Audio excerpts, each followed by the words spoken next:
Welcome, fellow Stardust. Are you ready for a scare?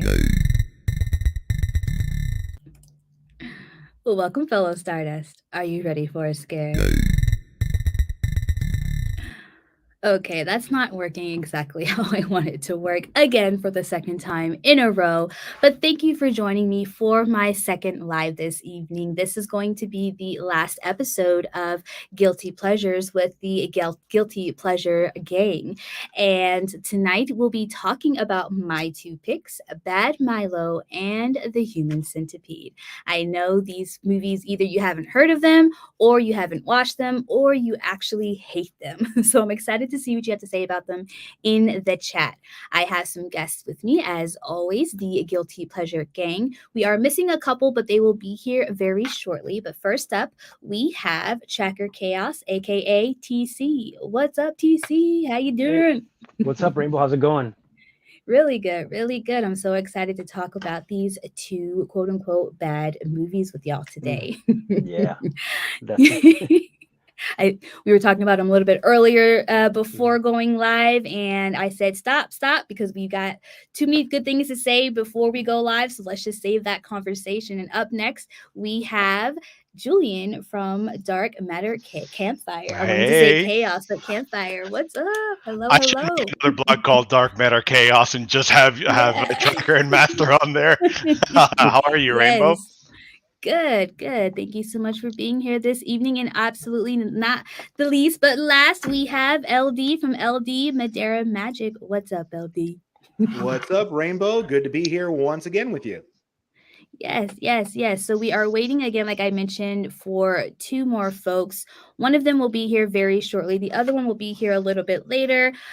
So we're just gonna shoot the shit until Lady Shasha gets. Oh, actually, I see Lady Shasha here now. Let me roll down on Yeah. here. Oh, look at her costume. What's up, Chucky? Hey, Yeah. what's up? Yeah, Loving I have it. a costume. Thank you. I'm your friend to the end. Heidi ho. Ha ha ha. And now I'm Yes, terrified. I love it. Yes, that is awesome. I love everything about this getup. Hells yes. So before we went live, I was talking with the guys, and they actually hadn't seen this movie before. Had you seen Human Centipede before, Lady Shasha? Oh yeah, I saw it when it first was available. Yes, I was I it was during the time where I was on this kick where it's like anytime someone said, "Oh, this movie is so extreme," I just had to watch it. So it was during the time yes. period where I started watching the August Underground movies and this and then Serbian film, and it's just like I went through a whole Woo! um phase where it's like I wanted to see the most extreme stuff available. Yeah, I only recently saw a Serbian film, and I think I'm happy that I saw that when I was an adult Yes. versus Oh yeah. a child. Hmm. So thank goodness for that. Yeah. So by any chance, who had seen? I didn't ask this when I picked these two movies, but who had seen Bad Milo before this stream? I hadn't even heard Anyone? First of it. time. Okay, perfect. Me I like neither. that. Awesome, awesome. So we'll first talk about Bad Milo, and then we'll get into the Human Centipede. Just because I feel like that's a good one to go into second here. So let's go ahead and check in with the chat first before we dive on in. And we have here Have Cheetah Will View. What's up, Patrick? Hello, hello, hello. Yes, he is an IFC Knight. He is a fellow IFC film lover, one of my favorite production companies. He actually was on a live with me recently. What's up, Patrick? Thank you for being here. The Pede is mighty. Yes, it is. It gets even mightier by Centipede, Human Centipede 3. Mm. And 3 isn't my favorite. I love 1. It introduced me to this whole new world. 2 is just absolutely magnificent. And then we Hmm. have 3, which kind of does some weird things. And I'm like, okay, go ahead, do your thing, Tom Six, but it's not my Oh wait, favorite. wait It's a not my second. favorite. Three does weird things. Yeah. Yeah, the You know what I with mean. the skill You know. stuff. Yeah. What What the exactly hell is your happens level in of that one? weird, Rainbow? Yeah. I think you describing 3 that way almost makes me want to go through the whole trilogy now. You should, because it is Yeah. weird. Like, weird is a good word. I think, you make a good point. But like, as far as 1 and 2 goes, it takes a real hard right in the comical world, and it's fine, be comical. There was a little bit of humor in 1 and 2, like that dark black humor. But this one is just a bit over the top and almost like a parody in a way. I don't know. It's fine though. It's fine. It's fine. But definitely, I feel like you should go through it at least once, the whole series. And then we have King Gore. What's up, Corey? Thanks for being here. He was also in my previous stream. Thanks for hanging out with me this evening. I appreciate you. Yes, yes, yes. All right. And then Jose should be joining us here later this evening, but he did have an emergency. So if he doesn't, totally understandable.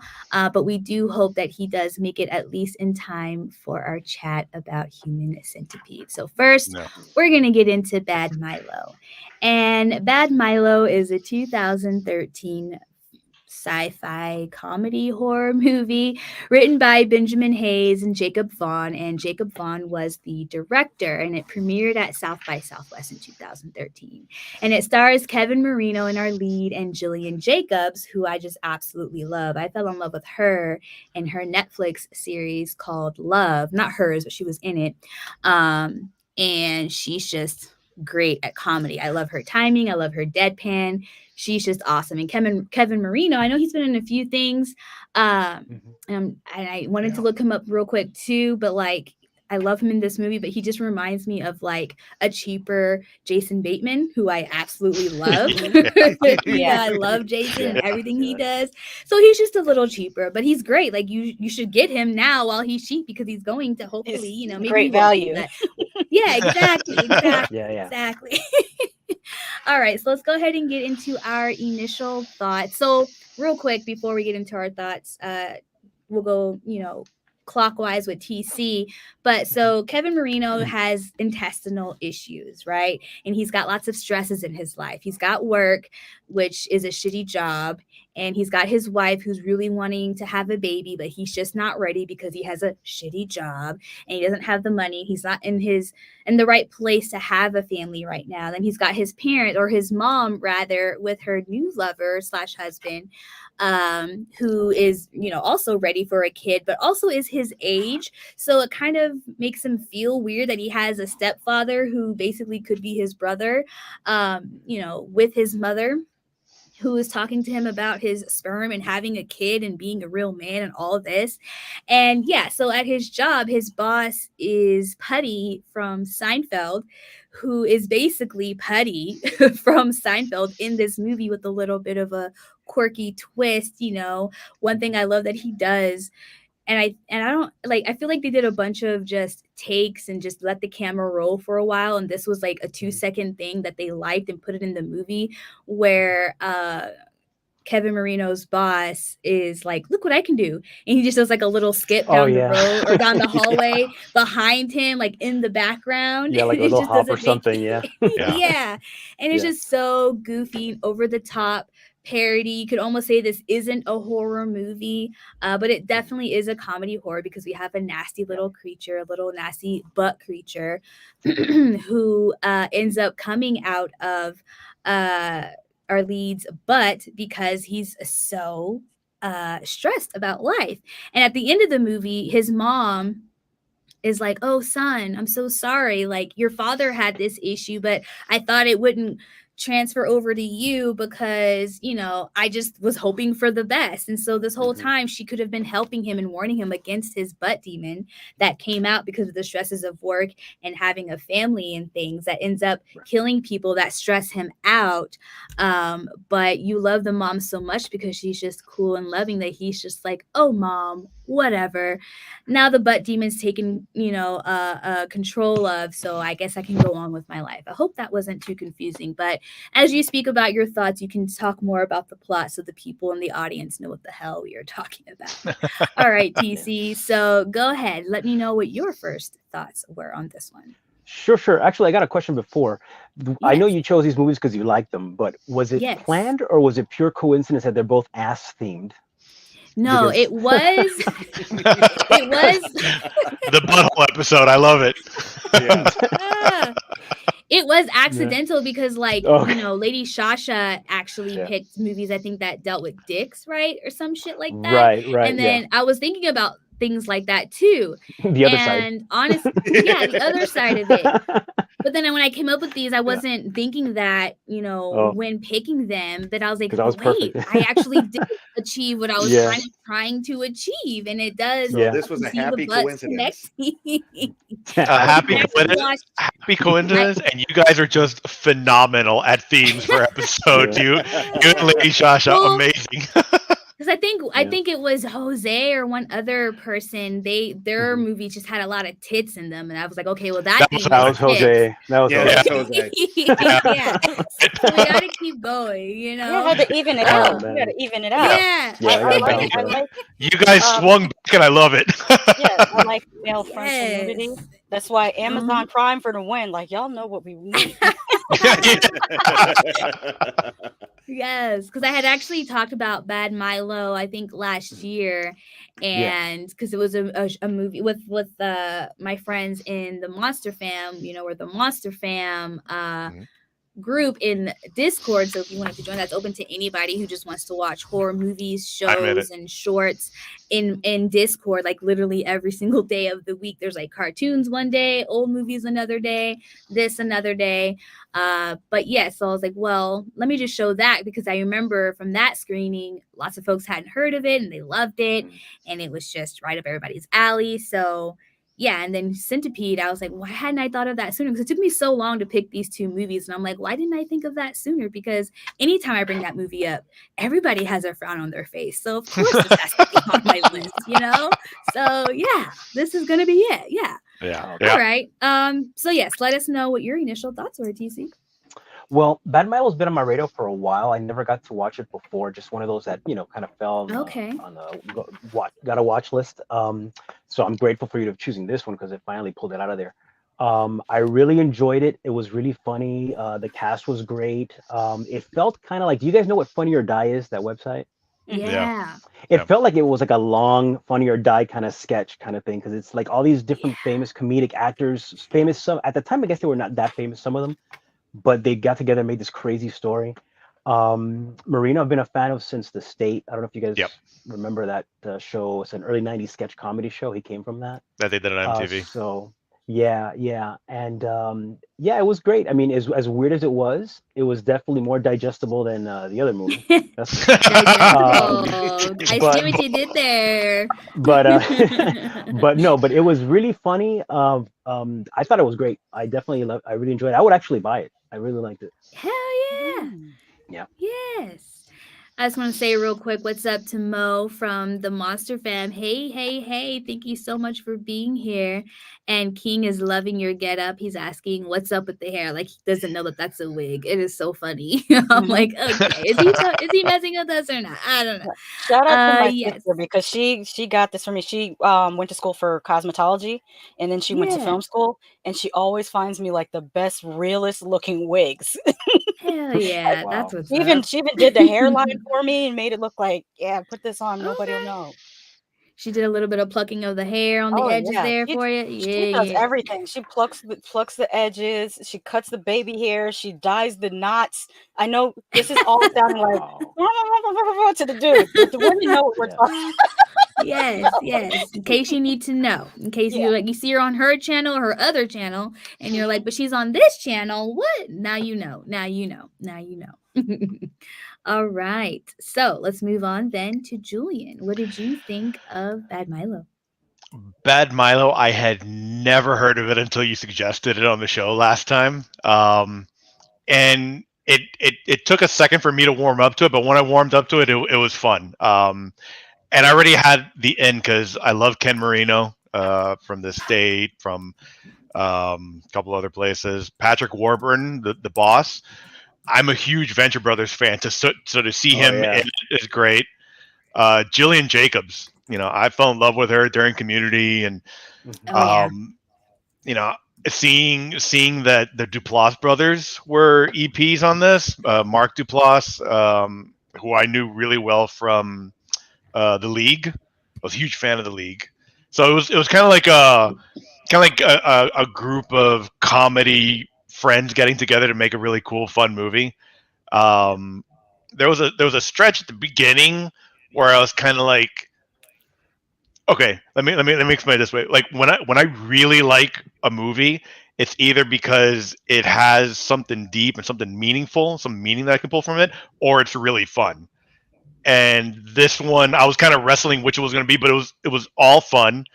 It was all just wacky, wild. Didn't have anything serious to say about too many things, but likely touching on some things, like the shitty Right. workplace, stress, how that kind of manifests, in us being terrible people to each other, but quite literally, and making a butthole monster come out and kill people that that you had run-ins with. Um, the second I started, stop trying to find meaning in it, stop trying to wrestle with is it fun or is it meaningful? Like it was just a romp I enjoyed thoroughly. Awesome. Hell yeah. I got some points to that as well, but we'll go ahead and move on to LD and I'll get to All right. those here soon. What are your initial thoughts? Well, strap in because I'm about to turn this car in the complete opposite direction. Oh shit.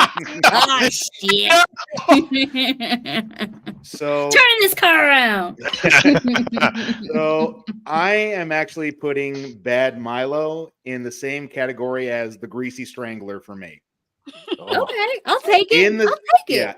In the sense that I'm clearly not the right audience for a film like this. Now, I didn't hate this as much as I hated Greasy Strangler. I got what they're going for. It's a horror comedy. It's not a film for us to take seriously. But for me, I'm just not I've never been a big fan of like shit jokes, No, me neither. Yeah. I'm not going to completely shit on this movie like I did the Greasy Strangler because there were some things I appreciated. I liked the design of the Milo character. I was impressed with the puppet work on there. And once it got to the second half of the film, I was a little bit more into it. There was something nice about seeing Milo curled up with I forget his name at the hotel, Duncan. Yeah, there was something nice about that. The plot twist with the dad, I got to be honest, I immediately saw it coming. I just knew that's what was going to happen, and maybe it's just me. But so much of the first half of the film, I was just like rolling my eyes completely. It's like I really was, and it's a great cast. I mean, no fault to the cast. I mean, I love Patrick Warburton. I feel like I could have gotten some more Patrick Warburton. I will say one thing I did enjoy was in the beginning when Duncan's getting his little colonoscopy, and then they're like looking around, and all of a sudden, out of nowhere, just man in the camera. That part I thought was cool, but this is definitely not a movie for me. And no disrespect to anyone who loves this movie. I get it. I understand what they're going for. But it's just not a movie for me. That's really all I can say about Bad Milo. Totally fair. That's totally fair. You know what this did remind me of? I don't know if anyone remembers this, but back in the day, I think like early 90s or something like that, MTV had like a late night show called Oddities where they had like these two cartoon series. One of them was the Max, and the other one was, I think it was called like the Head or something like that. And it was an animated show about this guy that had like this huge head. Yeah. And all of a sudden, when he gets like really angry, an alien comes out and takes care of the business. That's what it kind of reminded me of. Yeah. Oh my God, you're bringing me back. I would gladly watch The Head before I would rewatch Bad Milo. So there you go. Nice mug. Is that a baseball? What is that? It's a BB-8. Oh yeah. Star Wars. Yeah, I'm not. My eye isn't that catchy on. Who liked that? What was that thumbs up? I didn't even know that was interesting. What is that? Who did that? That was kind of weird, right? Like, we'll do it again. thought it was a magic Who trick. clicked? If you're in the chat and that was you, do it again. Let me know that it was Yeah. you. Okay, what the hell? Okay. No, Just a no. ghost. Actually, LD thinking about it. He's thinking about so didn't do it. Didn't do it. Oh man. All right. Totally fair, LD. I'll take that. What you got for us, Shasha, on your initial thoughts? You would think that I would be agreeing with Tracker and Julian because I love the Greasy Strangler. Oh, But come on. Different movies. Come Two different on. I'm going to side with LD only because I feel like I love the concept, and I love, like he was talking about, the animatronic work on the creature. I like the concept of a person having an ass creature that can like kill people Yeah. when at will. I love that concept, but I feel like the Uh, comedy didn't land for me, and it reminded me okay. of there's a Frank Henenlotter movie that I love to rewatch called Brain Damage, about Oh this yeah. guy who has like a worm-like creature that comes out of his body and attacks Mhm. Ooh, people. And Yeah. yeah. this just made me want to rewatch that because I don't know, there's something about Henenlotter Brain that the damage. comedy sticks for me more than this writer's comedy. Mhm. I can't put my finger on it. Like I can't express why. I don't know why at all. It's just one hits for me and the other one doesn't. Like I said, I love the concept of the movie, but the comedy just didn't land for me.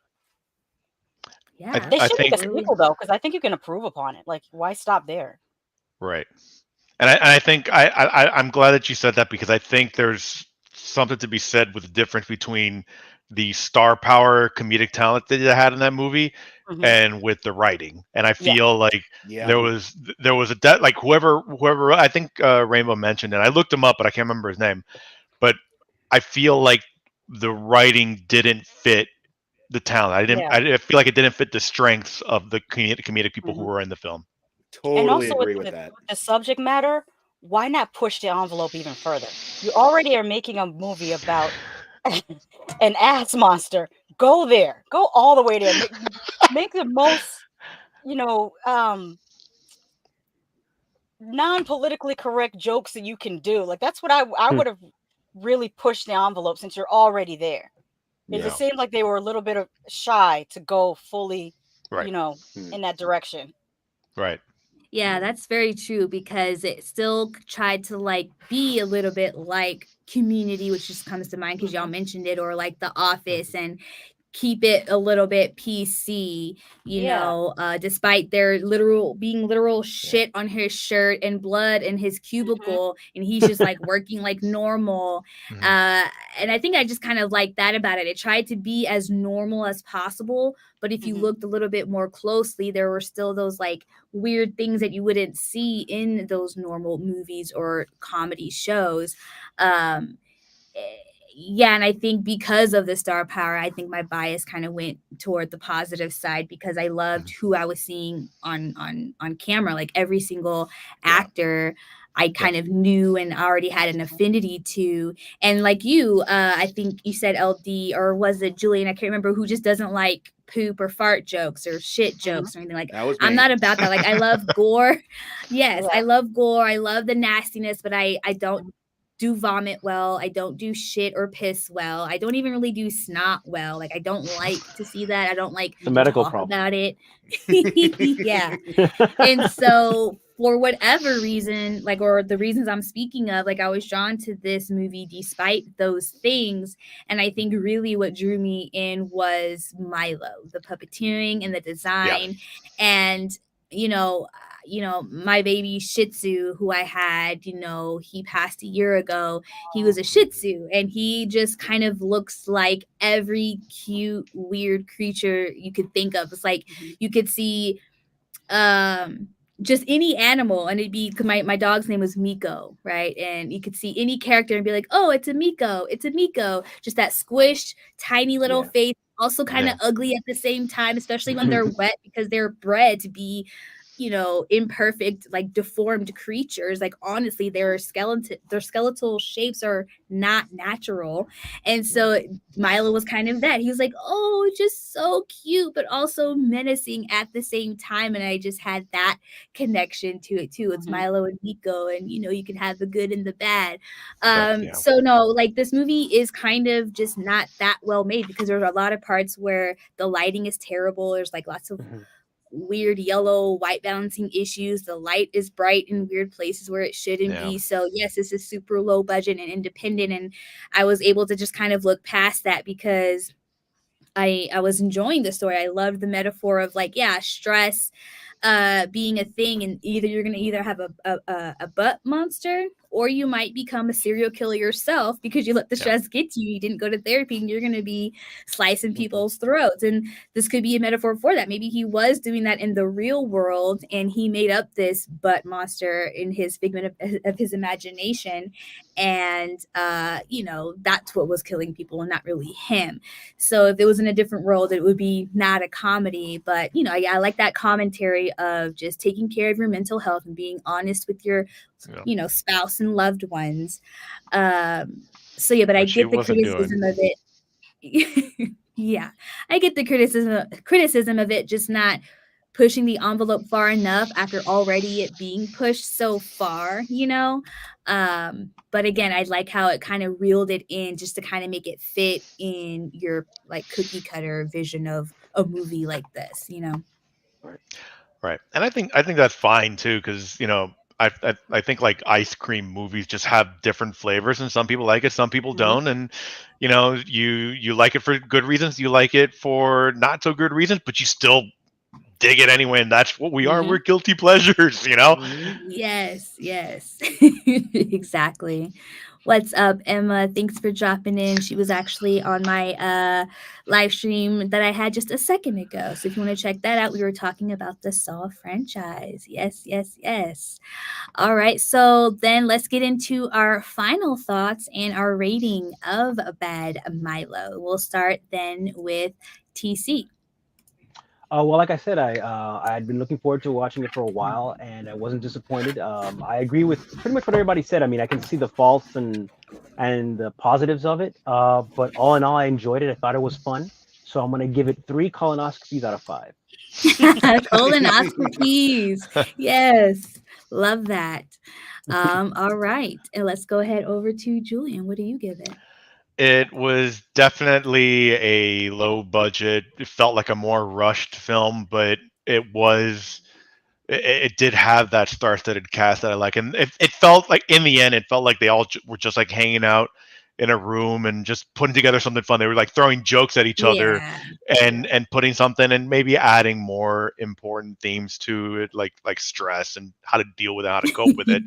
So I Yes. can I can appreciate all that. I can have fun with all of that, and I'm gonna give it three. Was that a raccoon attack? Three wild Yes. raccoons. Yes. Yeah. And yes, to your point where you were saying, I either am drawn towards a film for its, seriousness, whether it's going to be serious or fun. And like I was kind of saying before too, it does kind of draw from both because it is fun, but Yeah. it does touch on, the more realistic issues in our own personal lives. And Yeah. yeah, I like that about it. It All does, and right. it So plays with both of those, yeah. and it doesn't do it too heavy either way, Mm-hmm. which is nice. And yes, yes, exactly. And to your point, LD, the hotel scene, with Milo and Duncan is probably my favorite, the montage in the movie. Uh and a Yeah. couple other scenes, but I love him trying to feed him and him being Yeah. okay, finally welcoming to his butt monster and curling up with him on the couch, despite you not liking this movie so much. Like that was probably one of the reasons why I fell in love with this movie because again, just made me think of my little Stinky. And so yes, he is me. um but he's also not me at the same time. So give us your final thoughts and your rating of Bad Milo. Yes, look at And that. there you Isn't go. that Look at the that. cutest? Oh my That's gosh. this I year's love it Christmas every card right time. there, isn't it? Pay attention, Hallmark. It's slimy too. Yeah. Oh, the All right. puppeteering is just Yeah, it amazing. was good. I love it. I Yeah. love it. Yeah. All right. So, like I said, I appreciate what they're trying to do, but again, it's not a movie for me. I feel like this movie may have been made more for like the frat boy audience, sort of. Sure, yeah. Um, there hasn't been anything anyone said that I haven't agreed with. So, yeah, it's not a movie for me. So, I'm going to give this 1.5 masturbating doctors.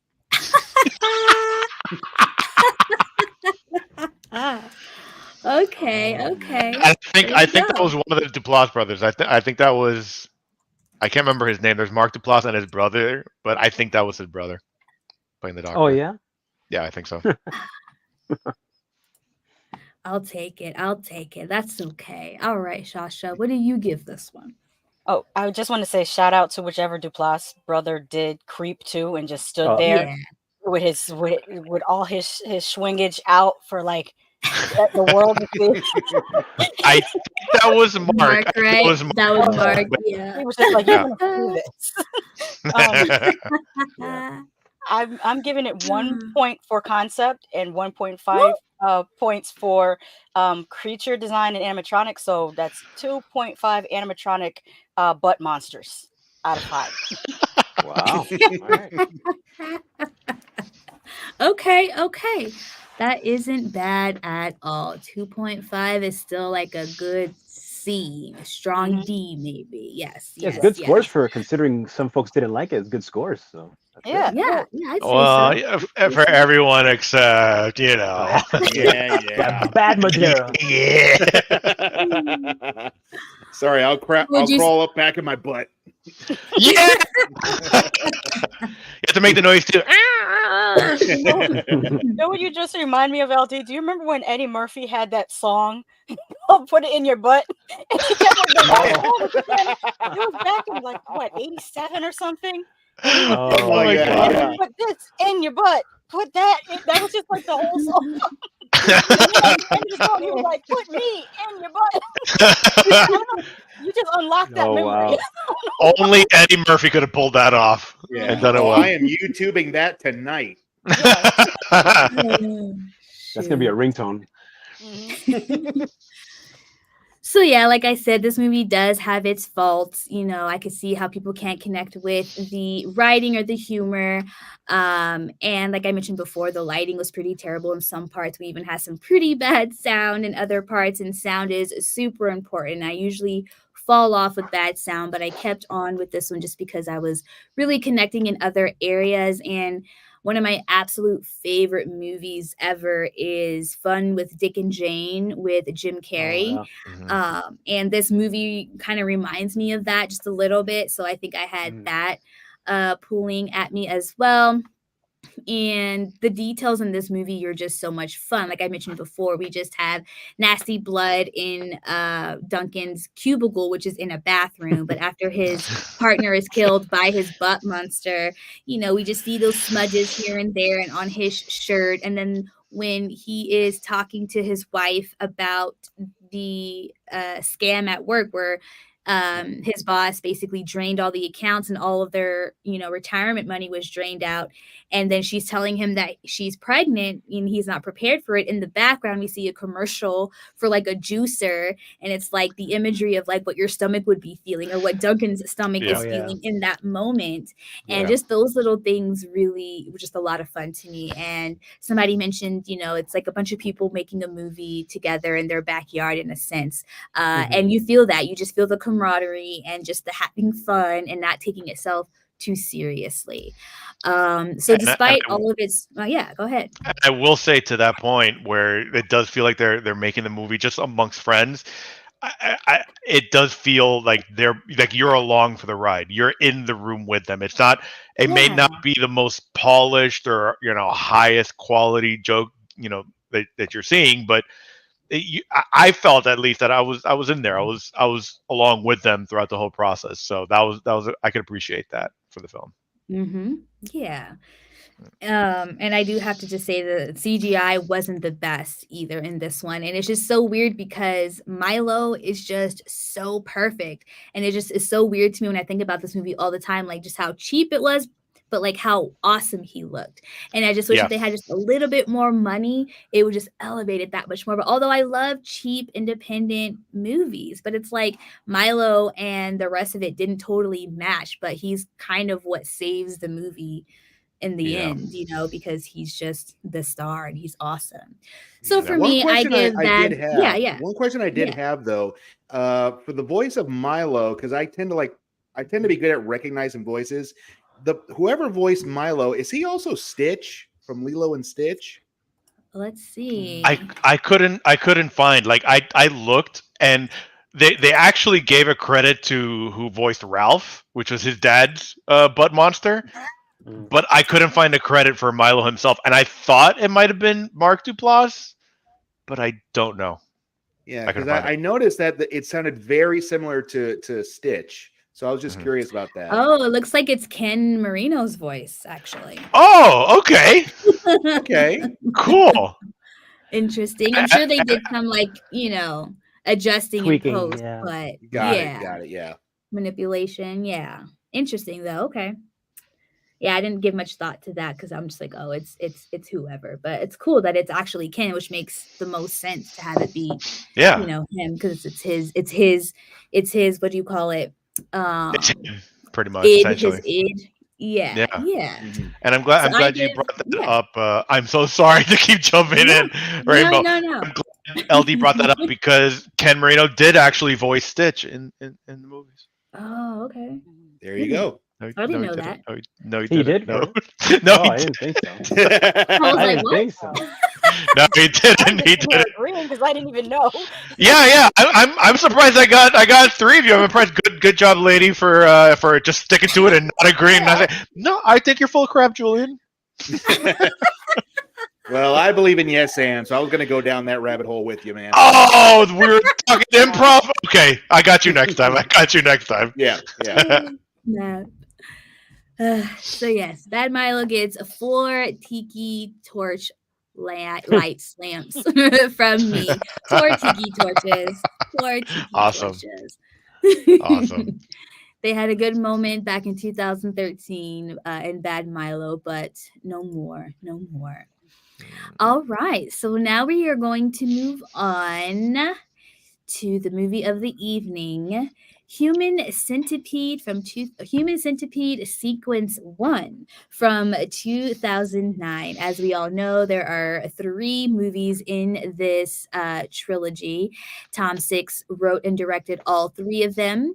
And let's see, this is a Dutch movie, and our lead antagonist is German, and his name in the movie is the same in real life, Dieter Laser, which is just a creepy ass name, and he's Yeah. just a creepy ass looking dude. This is his Yep. first horror movie, and he is just perfect in it. And so in this movie, if you don't already know, we have a couple of girls who have some car trouble while they're in Europe, in Germany somewhere, or the Netherlands, just somewhere over there, right? And they have some car trouble and they end up walking to go find some help. And the house that they get to is Dieter's. And he's definitely the wrong person to come across because he is in the middle of, he's in the middle of doing an experiment that he has tried on his dogs, which is attaching living species ass to mouth. So he was successful in doing it with his dogs, and now he wants to do it with humans. So he finds these 2 women who come to his door. So it was pretty easy for him. And he's already got this other guy ready for the experiment as well. But because he's got these 2 women and he only needs a third person, this first person he has doesn't really match, I think, their size or blood type, but I think it had more to do with their size. And he kills the first guy off and then gets another guy who I feel like is more the size of the women, this Japanese dude, and he puts him at the front of the human centipede that he decides to construct. And I think he puts the Japanese guy at the head of the line. He puts him first because he speaks Japanese and wouldn't be able to communicate with the other two women on how to like escape or just about anything, So then we've got this going down, and the middle player of the centipede is basically doing the best, but the back player is basically dying because she's connected with, her mouth is connected to an ass and she's not eating. And the first guy is, the Japanese dude is trying to escape and figure out ways for them to get the hell out of there. So yes, they're stuck in this house, and by the end, we have a detective looking for these two women because, they've gone missing, obviously, and they're on this guy's tail, the doctor's tail. So the doctor is actually an actual doctor, and he specialized in separating Siamese twins. So he's already obsessed with the anatomy and the human body and what he can create and manipulate. So he can take things apart, like none other. So he's interested in putting things together. So that's his fascination. And so, yes, we've got detectives on his tail looking for these women. And they're trying to escape and basically don't succeed, but they are so close in succeeding because the detectives are right there. But then really in the end, literally everybody dies. Literally everybody dies. So we get the detective there who is that close, but when Dieter, the surgeon, shoots him, he falls into the pool, leaving the poor young girl in the middle to die by herself because her best friend just died behind her with her ass to her mouth. And the guy in front of them the Japanese guy decides to slice his own throat because he'd rather be dead than to stick around with this bullshit any longer. But because the detective and the German surgeon died, fighting each other, she's sitting in the bedroom, left to die all alone, ass to mouth. And it's so sad. All right, TC, let me know your initial thoughts on this. And on that point, I watched My Little Pony instead of Human Centipede. Oh, well, what can I say about Human Centipede that has not already been said? Nothing. I'll be honest. I never really, I've always known of the movie. It was never pulled into the movie per se, so I kind of like dodged it, what have you. But that being said, after having seen it, it was a better quality than I thought. I thought it was going to be a lot cheaper or whatever. I don't know what idea I had of the movie was going to be, but so it was really well done. Definitely, Dieter's character was freaking great. I think he was he was perfect. His appearance, his the way he acted. That guy was freaky. I think he passed away, right? Recently, a couple of years ago. Oh, did he? I think so. Yeah, like in 20. I think he might have. Yeah, actually. I'm not too big on ass to mouth movies, so I wasn't really, I didn't love it. I didn't love it. I don't mind. I like movies like Saw and Hostel and even Society. I don't know if you've seen Society. Yes. That was like a really twisted. That's like beyond this. Mm-hmm. But some reason this movie puts a bad taste in my mouth. I don't know. That could be a pun. What you did there again. You did there. That's whether that's a pun. I don't even mean it that way. It really doesn't. I don't know why. And this movie does like pretty much what Hostel did. It really scares people away from going to Europe because I didn't know what took place in Europe. I didn't know where it was going to take place. But who wants to go to Europe now? You either get turned into a centipede or take into a hostel and God knows what. Oh, great. Hey, gang, sorry. Is here. Apologies. Speaking of asses to mouths, hey, what's up, MC? Just in time for Human Centipede, what I was hoping for. Yes. Dang.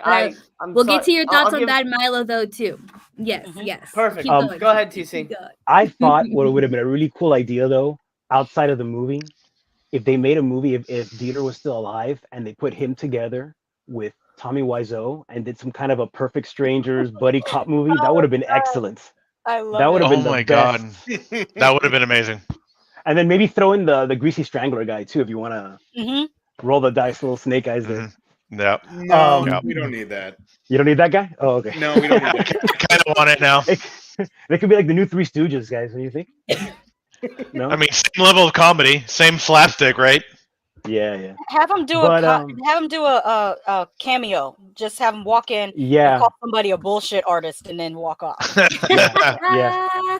He could be their estranged I father agree. and just walk off. But Mhm. yeah, I wasn't a big fan of the movie, but I'll give credit where credit is due, and it was a lot better quality of movie than I thought it was. Yeah, good. That's Yeah, awesome to hear. And yeah. King says it looks like he's also a fan. Underrated flick. While sick, way better than the sequels. Nice hearing some positive takes on it. And yes, to that point, you do have to get through some bad acting a little bit from the two girls at first, but I feel like Mm. they do once they stop talking and get better, with their expressions on their face, like they sell Yeah, being yeah, sewed ass to mouth, yeah. That was good Yeah, acting. So, yes, yes. All right. yeah. Awesome. All right. How about you, Julian? Initial thoughts on Human Centipede? Um, and I had to say that with something like Human Centipede, the draw for Human Centipede is the extreme shock, right? That's like the reason you watch Human Centipede. Um, I've always had trouble with things that were just like extreme shock. So like Yeah. when you and Lady Shasha are talking about like Serbian films, I'm like, I don't know, I don't know. Um, it's I kind of I do this thing sometimes where I vagal. So like if something gets like too graphic, if something gets too out there, I'll start like the corners of my vision will start to come in and I'll start to black out. So I tend to avoid some things that are like really extreme. But I gotta say the Human Centipede was not as gory and extreme as I thought it would be, at least in a visual sense. It was more extreme in imagining this happening, being in the shoes of Yes. the girls. It's and the Japanese guy up front. It's that shock, that never thinking about that, except Yeah. when Tracker and I would talk about why don't we just sew our mouth and our butt together all the time, you know? I mean, but we were just talking about it, Tracker. We never did it. So this is us doing it, right? Yeah. Right. Um, I'll remember yeah, yeah, you do, right? that. I'm glad I watched it. I'm glad you suggested it, Rainbow. Um, it was a little I thought it was a little less quality than I thought it was going to be. I like like you, Tracker. You were kind of assuming it would have been worse. I kind of Mm, assumed it would have been a little bit better just because of mm. the The virality hype. of the film, how like Mm, popular and how hype and how much people were talking about it. right. Yeah. Even though I wasn't watching it, but Mhm. it was there was just a lot of I felt uncomfortable throughout the whole film, even though even though I it wasn't that bad. I found myself watching the movie saying, why is this happening? And I think that's the point of it, right? That's the point of something like Human Centipede. And um after being left with a bad taste in my mouth again, I didn't mean that, but I had to. But of just like everybody being dead and the one person who's still alive is the Yeah. most a prisoner to that Mm, scenario, to that whole situation. That's fucking haunting. That is haunting. Yes. That idea of her being prisoner there stuck with me all day after watching it, and like in such a Yeah. icky, horrible way. And I yeah. mean, that's what the movie set out to do, and it did it right. Yeah, I love how you said it's more of the idea that gets to you because we don't see a whole lot of Mm-mm. gore or nastiness. We don't see the poop Right. transferring to the mouth or anything like that. We just are imagining it because all we really Mhm. see are these little flaps on their Right. mouth, which, Yeah. like, honestly, logistically, still don't make sense to me why these things are like that shape and going that direction because the Right. butt Yeah. skin doesn't really go that way. I don't know, but whatever. He's a professional, so he did something special. But He's the professional um ass to mouther, so yes. But that is also why I love Saw 2 because he might have known that and he says it all the time. He's like, "Oh yeah, Saw 1 is a Disney movie compared to Saw 2, and Saw 2 is a Disney movie compared to Saw 3. And I'm just like, okay, but like again, 3 is kind of a throwaway for me. Definitely watch it if you like 1 and 2. But Saw 2 is just incredibly disgusting, and it's in black and white. So it's like weird that it's even more gross because it is in black and white. And then at the Oh, end, you mean Human Centipede? Human Centipede. I mean, what did I say? Saw. Saw. Oh yeah, I thought I saw the wrong movie. Human Centipede. It's a mouth in Saw 1? Wow, I missed No. But yes, and then Saw, or I'm sorry, in Human Centipede 2. So It's the bow tie. It's the bow tie. It's getting you. It's the bow tie, y'all. It's the spirals. It's a jigsaw. You literally see brown shit hitting the walls in black and white, but it's brown. And so, yes, I think Human Centipede 1 was the introduction. And if you liked it, you're going to probably enjoy 2. And if you didn't like 1, you still might like 2. But yes, like some of my favorite movies don't have to show all of it. Like Would You Rather? And I'm trying to think of some more off the top of my head, but I can't. But I also like seeing everything. But this one didn't have to give me everything because it was a whole new idea. Nobody ever thought ass to mouth. No, nobody ever thought of it. People, so that was enough. Yeah, it was the idea. The horror was it happening and it existing in my line of sight. And it's funny, like I'm only thinking of that now because I had never seen American Psycho, and I just saw American Psycho a couple weeks ago. Oh, wow. And that was another movie. That was another film where, in the trailers or in the clips, whatever, you see him go to take an axe to Jared Leto, and I'm like, okay, that's just because they're not showing the gore. And then I'm like, you never see Jared Leto get torn to shit. You never see the chainsaw go through the sex worker. You just see her dead. Right. They're not sharing the gore. It's that kind of not showing it, but you know what it is that it's almost worse than actually seeing it sometimes. So what do you give American Psycho out of 5? 5. Yeah, it was good. It was good. It makes me want to get the book and read the book. Hell yeah. Awesome. Yeah. I'm sure there's a reason you don't see the gore in American Psycho, but we won't spoil it for people who haven't seen it. Just send me a text later. I want to know. I want to say something to him like, well, should I keep it spoiler free? I mean, it's a 12-year-old movie, right? We'll skip it. Okay. Because I would say I know what he's talking about, but we'll keep going. Okay, LD. Yeah. What are your initial thoughts on the Human Centipede? Okay. He loves it. Okay. So Wait, are you a pilgrim? Why are you drinking? No, it's just a top. Isn't he? I was like leprechaun too, right? Yeah, leprechaun too. Through the whole film, you didn't see it, MC? Yeah, there was talk about us wearing costumes, and this is all I got. Milo? So. LB, okay. I was hoping for you to do David Copperfield from Terror Train. Oh, that would have been awesome. That would have been. Keep it in mind for Halloween. Keep it in mind for Halloween. I got to remember that. Thank you, Lady Shasha. Okay, so Human Centipede. This was very disturbing, pretty disgusting, and very distressing. I kind of like this. Oh, what? I think the hat's on too tight. My jam. Yeah. I kind of like this. I didn't love it, but I kind of liked it. There were a lot of things. Not a lot, but there's some things about this that I actually liked. First of all, I like that it gets into the story right away. There's not a whole lot of build up and exposition. We kind of get into it right away. And there's a strange, forgive me for saying this, but there is sort of a strange beauty in some of the moments that happen. Like when Dieter, am I saying his name right? Yeah. Mm-hmm. Yeah. When Dieter, the actor. Yeah. When Dieter gets very emotional about seeing his creation, that's kind of a beautiful thing. The Japanese guy at the end, when he kind of like repents in a way because he wants to still feel human, I thought there was some beauty in that.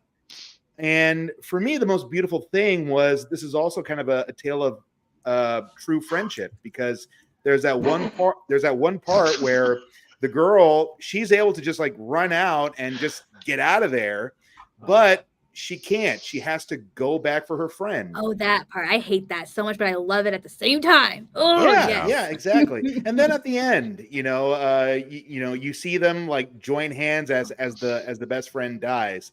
Yes. So yeah, there were a couple of things about this that I thought were that had a good level of beauty to it. This movie is obviously not a slam dunk for me because no, it's not. That's why I said I kind of like this. It's not going to get a big rating from me. I can assure And you. Here I spent all this money on the Human Centipede Lego set for you, LD. I don't know what to do Oh with my it god, now. I would love that. I mean, one thing I definitely didn't like is, and this is just, I guess, because it's my own taste, but I didn't like how this is a movie that doesn't have a resolution at the end.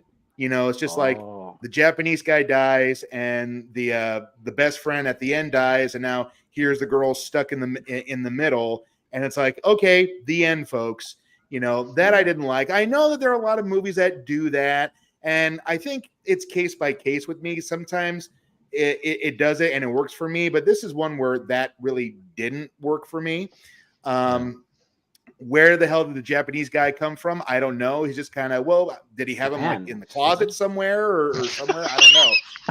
And there was something that made me laugh where, like, in the beginning when they're all tied up to the hospital beds and the Japanese guy, as he's like screaming to get out, one of his subtitles was something along the lines of, when Japanese get back into a corner, we get pretty aggressive. And I'm like, okay, I'm not sure if that's what I would have said. Weird flex. Weird flex. Yeah.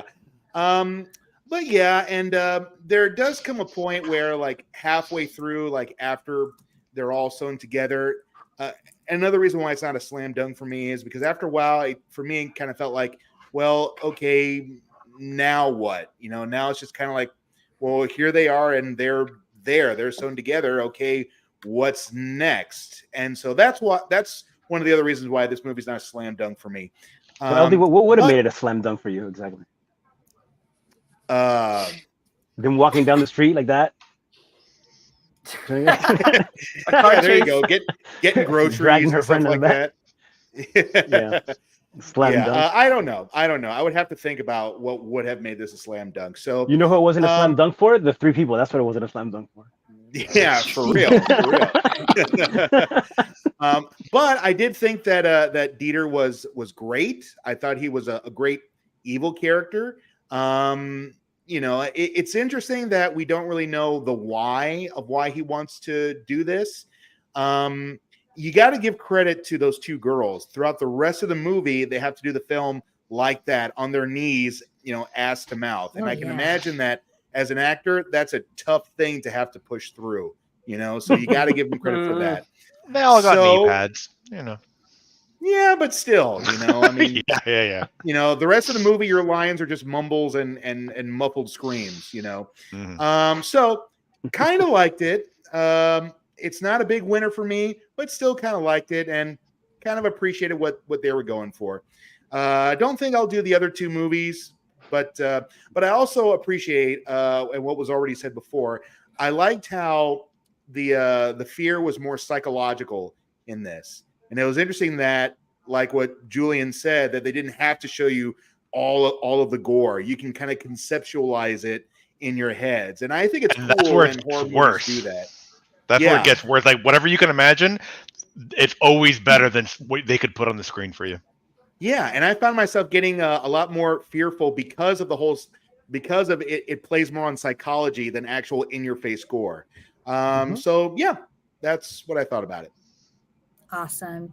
I'm pretty sure, the first person to use the word beauty or beautiful when talking about this movie.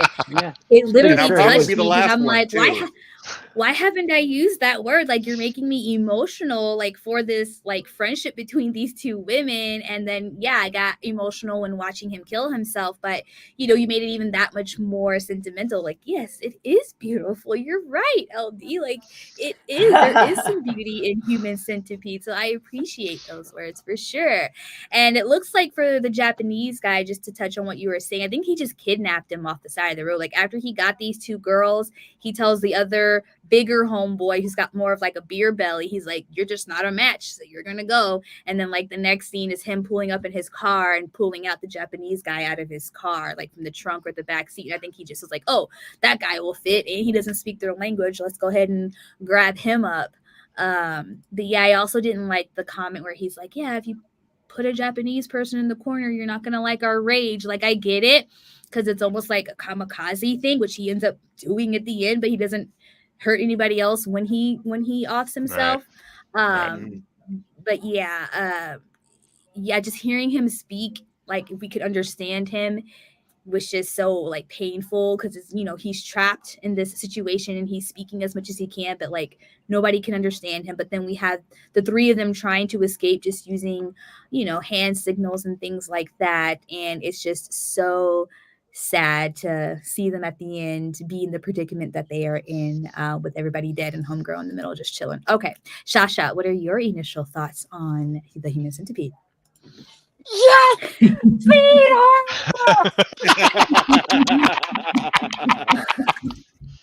Iconic, amazing, groundbreaking. Yes. That's my Gaga impersonation.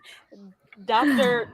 Dieter Hader is a amazing villain, and it's a shame that we only got one movie with him in it. Mm-hmm. But yeah, this movie, it's unintentional comedy for me, because when Katsuro was at the front of the Human Centipede and he has that look on his face like, oh crap, I have to go to the bathroom. Yes. and the look on the two girls' eyes, like, that's acting, right? The fear in their eyes, because they had to do all this acting with just half of their face, was amazing. And one criticism that I do have is that when the doctor did something to their knees to make sure they couldn't stand up, I think they should have went further. They should have green screened out their lower leg and just made it look like he just cut them off at the knee. I think that would have been more extreme. Okay. And then my other criticism is they missed an opportunity, or maybe they didn't want to pay for the rights to the song.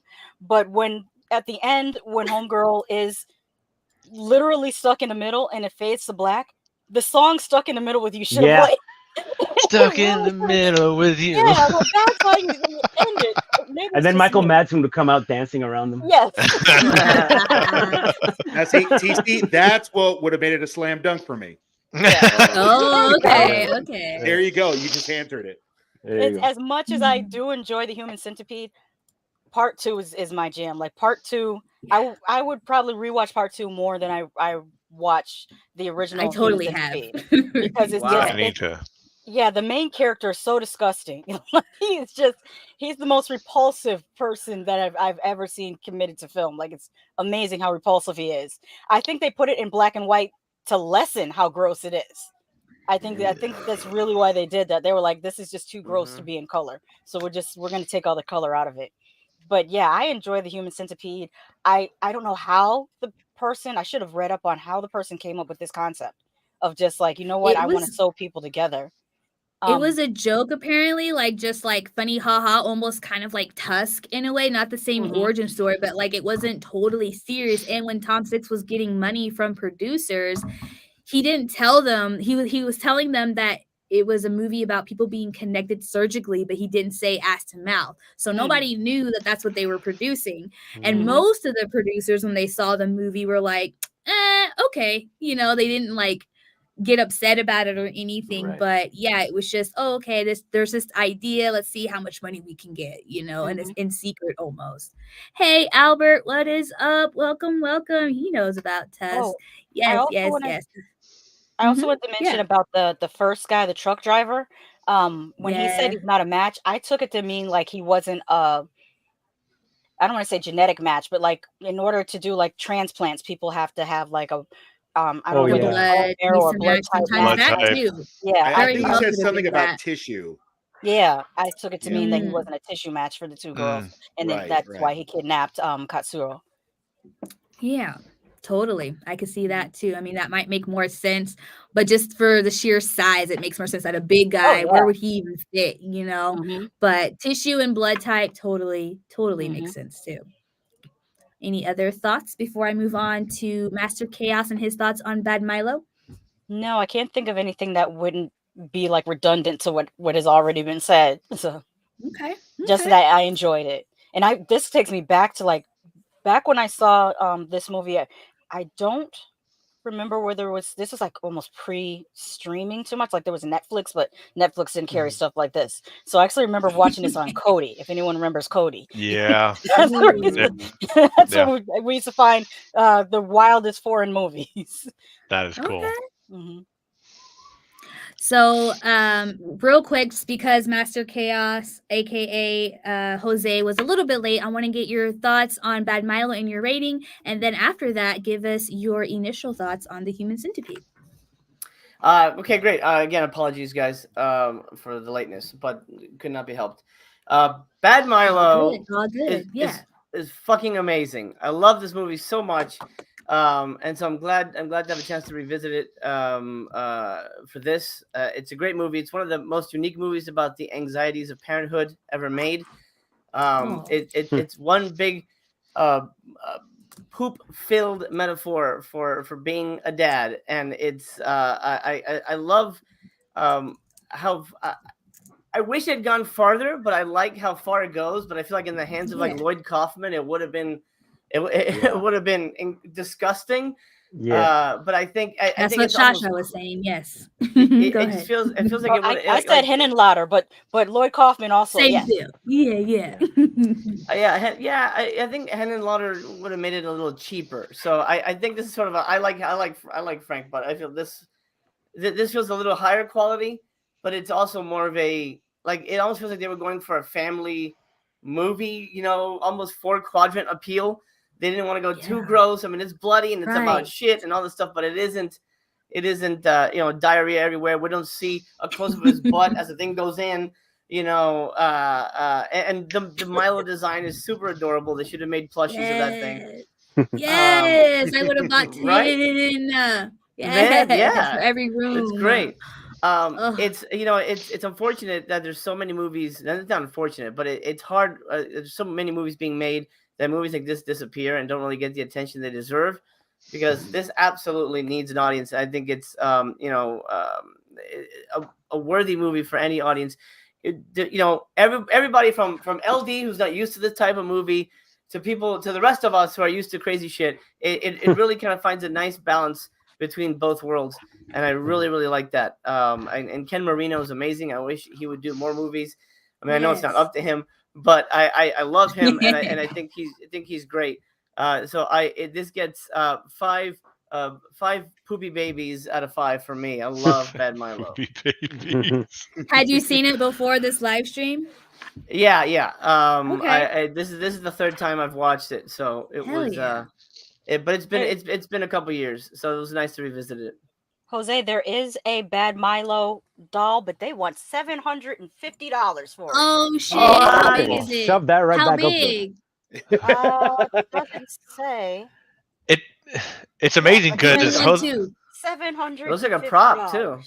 Yeah. It does look Wow. pretty Yeah. proppy. I mean, I think that's amazing because Jose was telling me like just before this that $750 he had burning in his wallet that In he my just needs to get rid pocket. of. There you go. There you go. Next to a I was dollar like, bill. I don't know what to do for with this scale. shit, and now I know. Why that shit. You know what they could have done with this? Do you guys remember the plush dolls, Popples from the '80s? Popples that they would flip into Oh yeah, themselves. yeah. They could have done like that Milo, whatever the normal version, and when you Marino, fold them in, he turned into like a big ass cushion, like a plush. Oh, perfect. Yeah. like a plush Ken Marino, and you twist them and Milo pops out.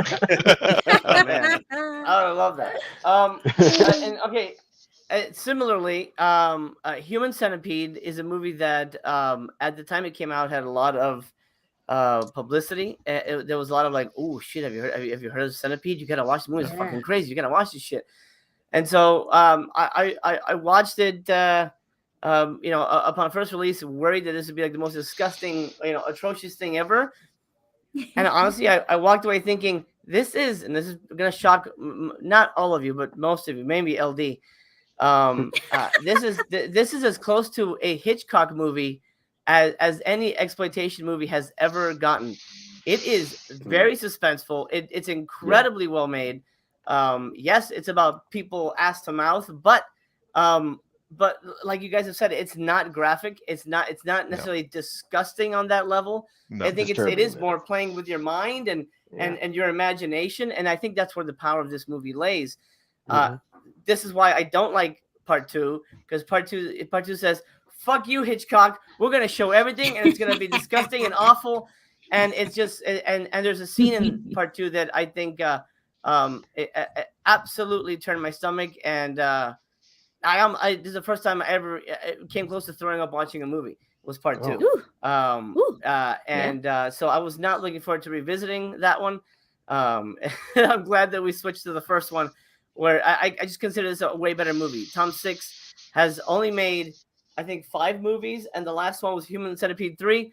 I think he's done. I don't know that he's going to be making any I'm more waiting movies for after that. Onaya Club. He has Onaya Club locked and loaded, but because it's so terrible, nobody will release it. And I'm just like, well, just put it on YouTube then, Tom. Like, what the hell are you even doing? Just screw them all and just put it on YouTube or put it on Twitter, put it on TikTok. I want to see it. If it's so bad, show it to me. Well, he doesn't make any money that way. He wants to make some money.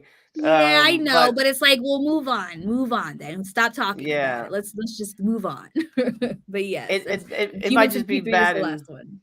Nobody wants to talk. No one wants to touch it. I will say the Japanese guy in the movie, his name is Akihiro, and really lovely guy. I almost made a samurai movie with him years and years ago. Cool. He does speak English quite well.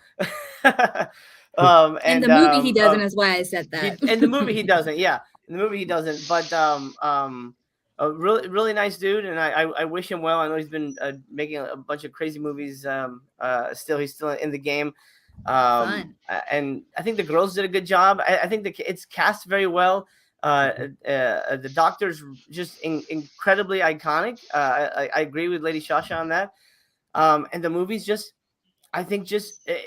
more well made than you would imagine it to be, and I do 100% stand by. It feels like a Hitchcock movie because I wasn't expecting this to be, I guess a Lloyd Kaufman, Henenlotter movie to piggyback off the Bad Milo review, but it wasn't that. It was actually very a movie that it looks like they really took care with everything. There was framing, there was composition, there was actual respect to the material and the words. It didn't feel like a rushed, disgusting, piece of garbage, which is what I think part 2 is. But that's my opinion. I quite like both of these movies, and it's funny that the theme of this episode was anal fetish, apparently, because both movies had ass predominantly featured. I don't know what that says about Rainbow, but I'll leave it there. Those are my opening thoughts. We actually had this very discussion at the beginning of this. Yes. You had titties, Shasha had dicks, and I just went with ass. Why not? There you go. Did it well. Yes. So then the next one we got to do teeth and something else that has to do with vaginas. I don't know. I can't think of another movie. The dentist movies. Speaking of teeth, though, him removing their teeth, because like most people, I just have a thing with my teeth, especially falling out in dreams. Like my teeth are sensitive, and that was just a horrific moment. We don't see every detail of it, but it is there, and I feel it. It is visceral, and along with Bad Milo, I just love the details of this one as well. We have so I just went to Europe recently. I was in Germany for a few days, and we were riding the trains a lot, and Germans have this thing where they really stare at you. And when the girls knock on homeboy's door, Dr. Dieter, and he just stares at them for a while, it took me back to like 7 days prior to where these motherfuckers are just staring They at you, stare and at I'm you like, like what that? the fuck? Oh Yes, man. they literally legit just look. And at first I thought I was like, okay, because I'm brown, whatever. I'm in Germany, just to have that weird idea. But it's like, no, I was talking to my white sister who actually lives there, and my other friends and family who are white, and they're like, no, that they do that to me. I don't know if it's an American thing, but even if they haven't heard you speak, they're just staring at you. They just look at you Oh man. and they're just staring. So I'm like, okay, I get this part of the movie now, very interesting. And then when you watch this movie the second and third time around, it just gets that much more it just makes you feel that much more anxiety, because when he's teaching or telling the people about what he's going to do on the slideshow, on the projector, the overhead projector, the old school projector, it's just like, yes, he's explaining to this in detail for whatever reason he feels like they need to know before doing it, but it makes it that much more frightening, because you just know that's exactly what he is about to do to these poor people. And so, like in Clockwork Orange and in other serial killer movies, these people are drinking milk a lot of the times, kind of a serial killer thing to do. And And we Get Out have, too. yeah, That girl, yeah. she had the milk separate from her cereal. It's so weird. Yeah. So instead of milk, though, we have Mhm. Dieter eating canned fruit, like the fruit cocktail. Like, I used to eat that as a kid, but you will not catch me eating no fruit cocktail out of a can. He's eating a giant ass one, just sitting Yeah. there on his dining table with the bowl that he scooped out, just eating it, just psychotic behavior. And those details I just definitely really enjoyed. And it's at the end we see everybody die except homegirl in the middle, but it was through the window that was broken previously, where they could have escaped, or she could have escaped, had she just left her best friend behind. But because of her morals and her love for her girlfriend, she said, no, I'm gonna go back and probably die saving my friend. And again, I love that we use the word beautiful for that moment, because yes, why haven't I used the word beautiful for this movie just yet? All right, so let's get into our last thoughts and ratings for the Human Centipede. TC, go ahead and take it away. Well, I know you said like you see it 2 or 3 times, and that's not gonna happen here. But I've seen it. I'm good. I'm good. I mean, I don't regret watching it though, having watched it honestly, Yeah. because I after all these years and all the hype in the back, it's been in the back of my mind, but I just didn't want to pull a trigger, and I just didn't. So I don't really regret having watched it, especially it having it turned out to be the way that it was. Yeah. Like MC said, it was well done. That's what surprised me, because I really wasn't expecting the quality, I guess, of what it was. So ratings wise, it's gonna probably age me a little bit. You may not get it. Some might get it, but because of the weird Dieter Germanic kind of character that he is, I'm gonna give it one sprocket. One. Uh, But you like watching it. Okay. Okay. I got it. I got it. You Was got that it. I an got it SNL too. reference I from the got it. 90s? That would have made the movie great if he had that character Yeah. in that. Look up Saturday Night Live sprockets. You know what I'm talking about. Sprockets. Great Okay. Mike Myers It character. was Dietrich, Yes. right? And Yeah, I think it okay. was. Mhm. You want to touch my monkey? You want to pet my monkey? Misha. All right, Julian, what's your rating on this one and your final thoughts? This is the rating I'm going to give it is more for what I think it did well rather than how much I enjoyed it, because like DC, like this isn't going to be a movie I'm going to watch again, and not because Oh, and I am going to probably check out 2 and 3, even the Basil Bagel be damned, I'll make sure I'm kind of like propped up on the couch so when I pass out I won't go too far. yes. But I have to give I have to give this one a 4 broken windows. Even though I'm not gonna watch it Wow. again, because I think it knocked out of the park the reason you watch a movie like Human Centipede, which is the shock, which is the holy shit, what did I just watch? And then if you're the first in your group to see it, holy shit, so and so, you need to come see it. I'm not going to be going around recommending Human Centipede like I have been recommending Greasy Strangler. Like every person in earshot, I will recommend Greasy Strangler, and the friends that have seen it, they're like, "This movie is wild as fuck. What am I watching? This is great." But and I won't go so far as MC to say that this is near Hitchcockian. Like Hitchcock is up here, buddy. You're a force in what you do. You know horror and you know it well, but I just don't feel it reaches the level of Hitchcock. Okay. But there's a psychological horror that they present in this film. And they do it well, and even though it wasn't my favorite, I have to give props to that with Four Broken Windows. Awesome, beautiful, love it. And I'm glad you said beautiful. I'm glad you said beautiful because when LD said beautiful, I thought exactly like you did, Rainbow, with the whole hand holding thing. Like just acting there with like, something's happening, and then like they reach and they grab each other's hands. That's like that was some good acting right there. Gut wrenching. Yes. Yep. Really good. All right, LD, your last thoughts and rating on this one. Well, as I think about Human Centipede, I often ask myself, with all these movies that we watch, is this a movie that I would see again? And for Human Centipede, my answer to that is actually, yes, I actually would see this again.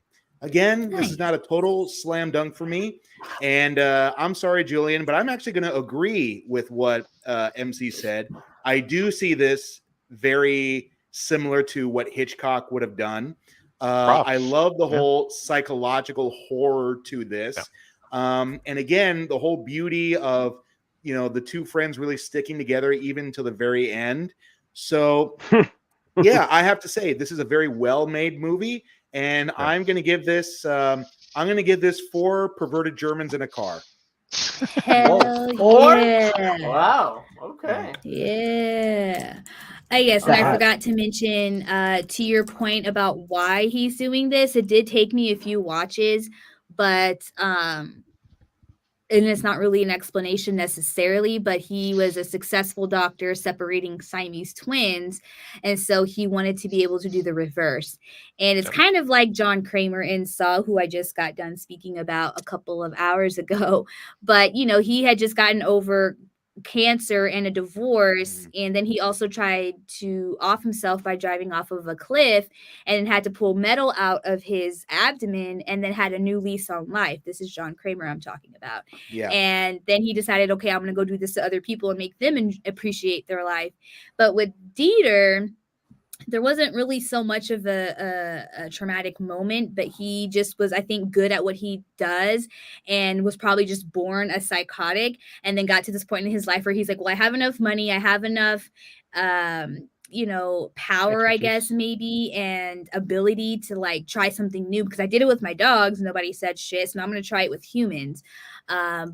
But that's not really an explanation, but he just has this weird fascination of doing the reverse of what he already has won accolades for. So to that point. that would kind of fit into the whole mad scientist / doctor trope, right? Like, I guess the ability to do it, so you do it. Yeah, I guess the why really isn't that crucial in this film, other than just it's a weird obsession and fascination that he has. Yeah, because those photos in the back of the Siamese twins aren't like artistic, they're just gross to look at. Not to say that like Siamese twins are gross or anything like that, but it's sad because they're not living the life that they could live, and the ones on his wall are like fetuses still, I believe, or premature fetuses or whatever. It adds to the detail and the tension and the grossness of what's going down when you see those photos on his wall. All right, so what are your final thoughts in rating Lady Shasha? I think the Human Centipede is a great addition to the body horror genre, and I would recommend it to people who like if you enjoy Reanimator, if you enjoy I'm gonna say Frankenhooker, because there are some parts of Frankenhooker where people are body parts kind of come together in interesting ways. Did I say? Wait, I said Reanimator, said Frankenhooker. Oh, Boxing Helena. I think I mentioned that last night, but that's a kind of love it or not like it movie, but I tend to like it, so I would definitely recommend that. And I feel like without Human Centipede, we wouldn't have gotten Tusk. And another one I recommend, Victim. There's a movie called Victim about this. I'm not sure if he's a doctor or not. I think he was a doctor whose daughter gets victimized, and then he captures the person who victimized her and does some body modifications on them. And like this fits into that. If I had made a Okay. collection for Shudder, this would go with those movies in that collection. But like I said earlier, I enjoy the second one better than the first one. The third one, it's like Tom Six said, let me see if I can make the worst movie. One more Like, centipede. I'm just gonna try my Centipede. damnedest to make something so awful. See if people Yeah. still watch it. Yeah, exactly. It's exactly right.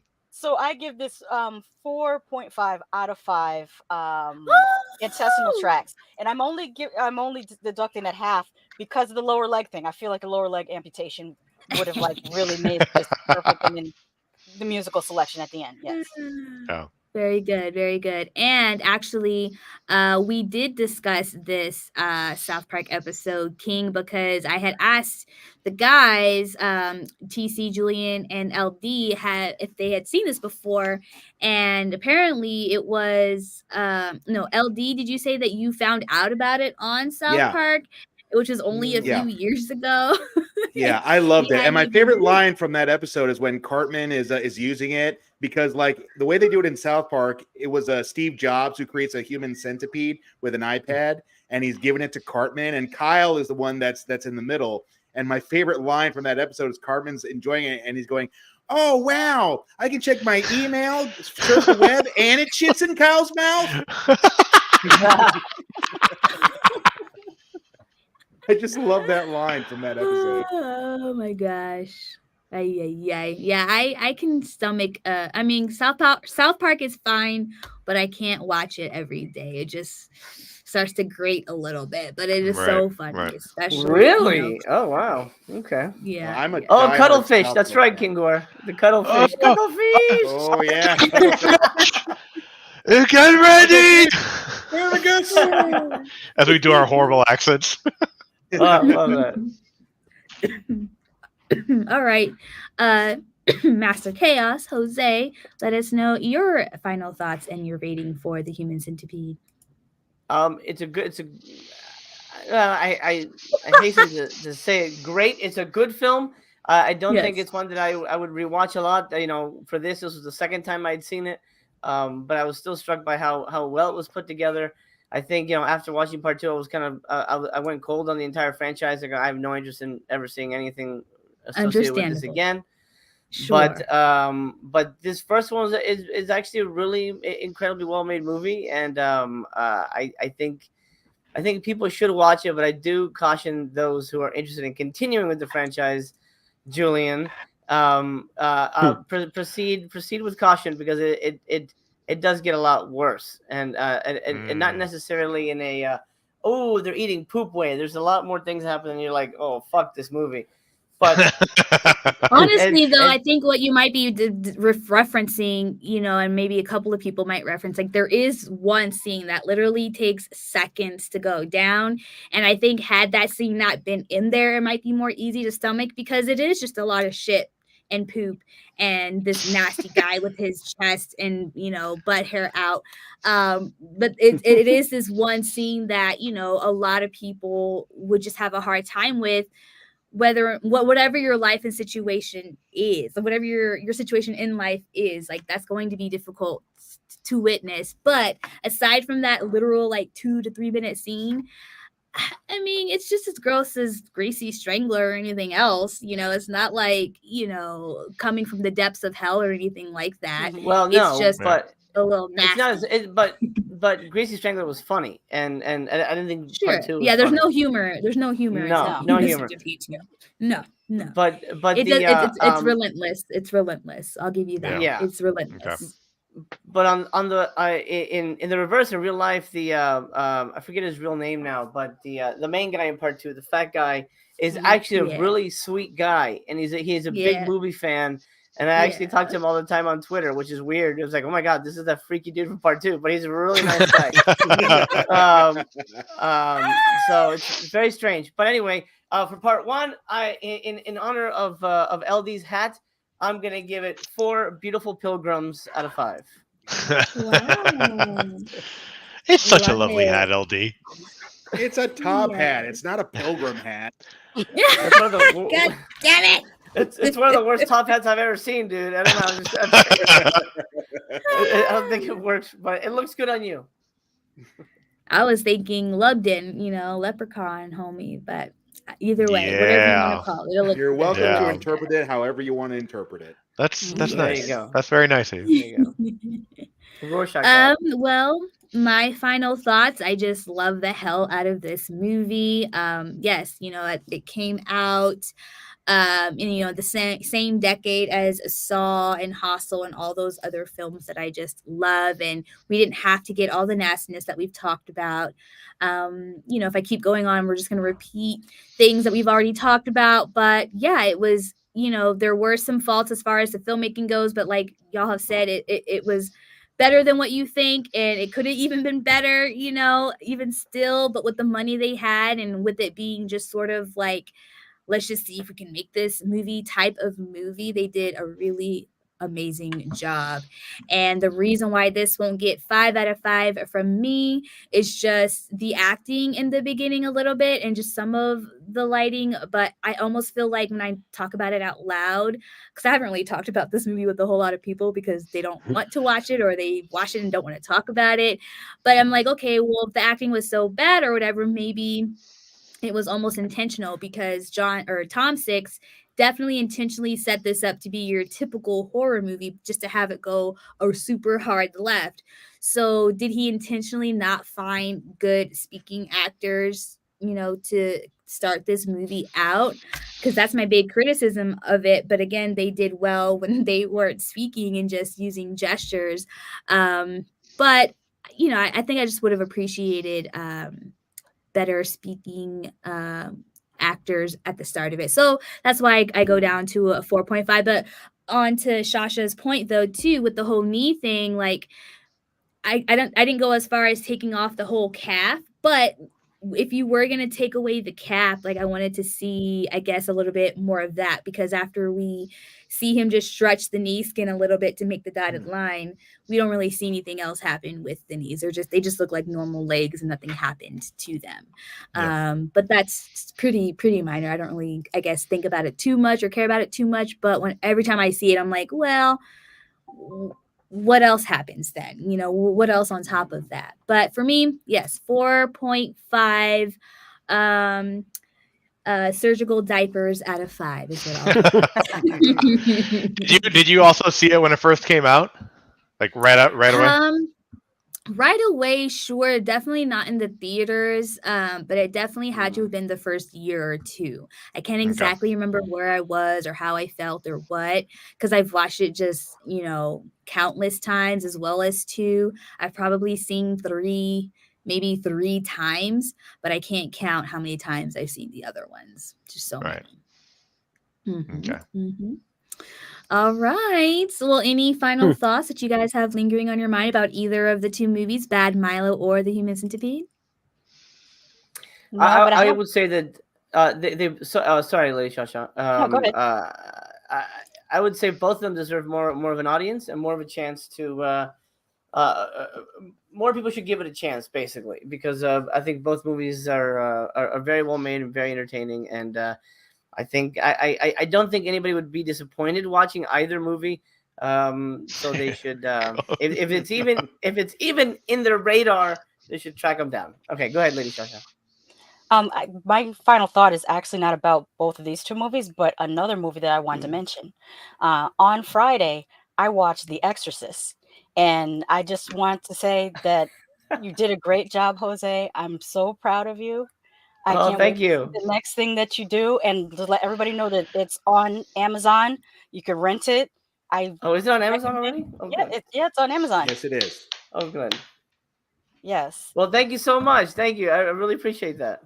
Oh, no problem. I second what Lady Sasha says. I also saw The Exorcist. I really enjoyed it. It's not your average exorcism movie. It's really well made, and so kudos to you, my friend. Was it a slam dunk, LD? Thank you. I do have one question. Was there, without spoiling anything, Mhm. there's a part of the movie that kind of reminded me a little bit of One Dark Night. Was that intentional? No,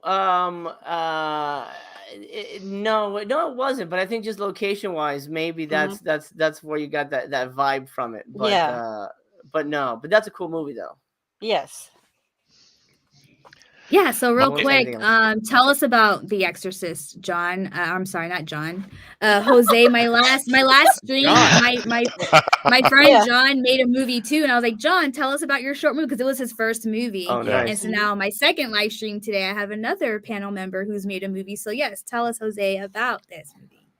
Oh, thank you. It's called The Exorcist. It stars Doug Bradley. Thank you, King Gore. We've got Denise Duff from the Subspecies movies. Kate Hodge, she was the final girl in Leatherface. Michelle Bauer, of course, a Scream Queen legend. She does the voice of our demon in the movie. Harry Manfredini, the guy behind Friday the 13th, does the music for our film. And it's basically my attempt at sort of tackling the Exorcist genre and sort of trying something different here and there. But like what I always say, if you make a vampire movie, you got to play by the vampire movie rules, and if you make an Exorcist movie, you got to play by the Exorcist movie rules. But then tweak it here and there as much as you can. And we shot it in 6 days for under $100,000, and Wow. I couldn't have done it without the amazing cast and crew who really gave a shit, and I'm very proud of it, and hopefully people give it a chance. The location was great. Like I'm super impressed with that. Yes, Yeah, if you it was go an actual to mausoleum. Yeah, if you go to Master Chaos's channel, you'll see some behind the scenes stuff from The Exorcist. So earlier today, I screwed up my live stream links, and I had everybody's links in the description, but they aren't there right now. So I'm about to do that as soon as we sign off. But you'll see our previous Guilty Pleasure videos or episodes, and I'll leave links, obviously for their channels and places where you can find them. But yes, definitely check all of that out, and I'm super excited to check it out myself. I still need to also see your other film, The Headless Horseman. That's still on my watch list. Giving to both of those. Yes. Thank you. Yes. All right. So real quick, I just want to say my final thought. I haven't watched The Exorcists.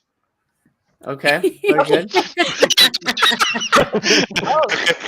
Okay. Thanks. Shit. But I just picked it up now, so I'm gonna watch it the next day or two. Oh, nice. Thanks, what King Gore said at the bottom there. What did He King Gore say? Homie outdid Believer by miles. People are hating on Believer, but I didn't mind it. Who has seen it, and then if you didn't like it, let me know. I saw it. I haven't seen it.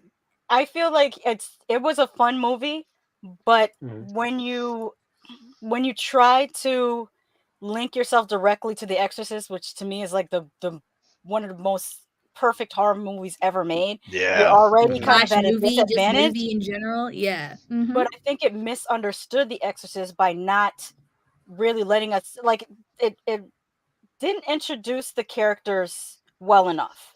Like, just to compare and contrast, Jose's movie starts with us getting to know the actual Exorcist. And The Exorcist Believer, it's like, these are just some random motherfuckers in a room. Like, we don't know. Yeah, it's true. That's actually what it says on the poster, the priest, too. Yeah, for sure. Yeah. Exorcist Believer, random motherfuckers in a room. They changed it to Believer. It was going to be called The Exorcist, Random Motherfuckers in a Room. That's too long. I will say I'm super excited to watch the movie, and I'm glad that you said that Exorcist was one of the best, most perfect horror movies ever. Yes. The book itself, like for me, like not even just horror book, like any kind of literature, it's top 3 book for me. Oh, that book's phenomenal. Have you read Legion, Julian? No, I haven't. Okay, Legions? So Legion is another William Peter Blatty book. It's what he based Exorcist 3 off of. It's a really, really good one. Okay, I'm adding it. I highly recommend it. Thank you. And as for Believer, I agree with Lady Shasha. My problem was it was too many characters, and the first half was so boring. I was like, oh, this is really getting really, really slow.